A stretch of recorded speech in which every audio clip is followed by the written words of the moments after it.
ကောင်မလေးကသူ့ကောင်လေးမှာမိဝေးမီကြီးထွက်နေတာကိုမြင်ပြီးလန့်သွားတယ်။ဆရာဝန်ကသူ့ကောင်လေးကိုတရဝါစမ်းကြည့်လို့ချင်သွားမှာဆိုလို့သူ့အင်ဂျင်နဲ့အမြန်ဖုံးပေးလိုက်ရတယ်။ဆရာဝန်ကတခုခုထူးဆန်းနေမှသိနေတော့သူကဘာမှမဖြစ်သလိုလဲအင်ဂျီပေါ်မှာဖိထိုင်းနေလိုက်တယ်။ဆရာဝန်ထွက်သွားတော့မှသူလည်းတက်ပြန်ချလိုက်တော့တယ်။ဒါပေမဲ့လက်ထိလိုက်တဲ့အချိန်မှာသူ့ကောင်လေးကတဆက်ဆက်တုံနေတာကိုတွေ့လိုက်ရတယ်။ပိုးဆိုးတာကဆရာဝန်ကပြန်ဝင်လာတာပဲ။ကောင်လေးအချိန်လေးကိုစစ်ချင်တယ်ဆိုတော့သူကပိုင်နာကျင်ရောင်နဲ့ဝမ်းပစ်စီအရင်သွားယူခိုင်းလိုက်ရတယ်။ဆရာဝန်ကိုလွတ်ပြီးသွားတော့မှသူ့ကောင်လေးကမြေခွေးတကောင်လုံးဖြစ်သွားတာကိုတွေ့လိုက်ရတယ်။ပိုပြီးစိတ်မကောင်းစရာကောင်းတာကနှလုံးခုလုံးတိုင်းနဲ့စက်ထဲမှာမြေခွေးရဲ့အသက်အန္တရာယ်ရှိနေတာကိုမြင်လိုက်ရတာပဲစက်ပြက်နေတဲ့ထင်ပြီးနားချက်နဲ့အခါခါစစ်ကြည့်ပေးမယ်စက်ထဲမှာတုံညပဲပြနေတော့ပဲ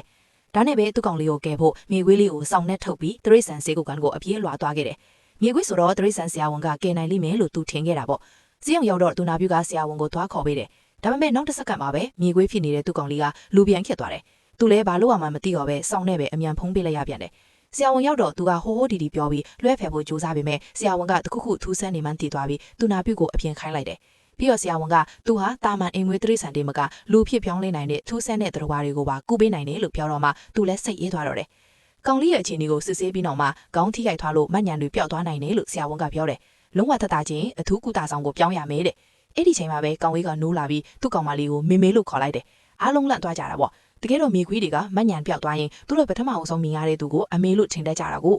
ဆက်ပြီးကုသဖို့အတွက်ကောင်မလေးအနားမှာရှိမှကောင်လေးကစကားနားထောင်မှမို့လို့အိမ်ကိုပဲပြန်ခေါ်သွားလိုက်ရတယ်။ဒါပေမဲ့ကောင်လေးကသူ့ကိုယ်သူတကယ်ကလေးလေးတယောက်လို့ထင်နေတာကောင်မလေးနတ်ကိုလိုက်ပြီးမေမေလို့ပဲခေါ်နေတော့တာဖတ်ထားပေးဖို့လည်းခဏခဏတောင်းဆိုတတ်သေးတယ်ကောင်မလေးကအသားချင်းထိတွေ့တာကိုညင်းပေးမဲ့ကောင်လေးကသူကမြေခွေးပေါက်လေးမို့လို့အမေနားမှာပဲနေရမယ်လို့ပြန်ပြောတယ်ပြီးတော့သူကမြေခွေးမှဘဘူးကိုမှမပြောပါဘူးလို့လည်းကတိပေးတယ်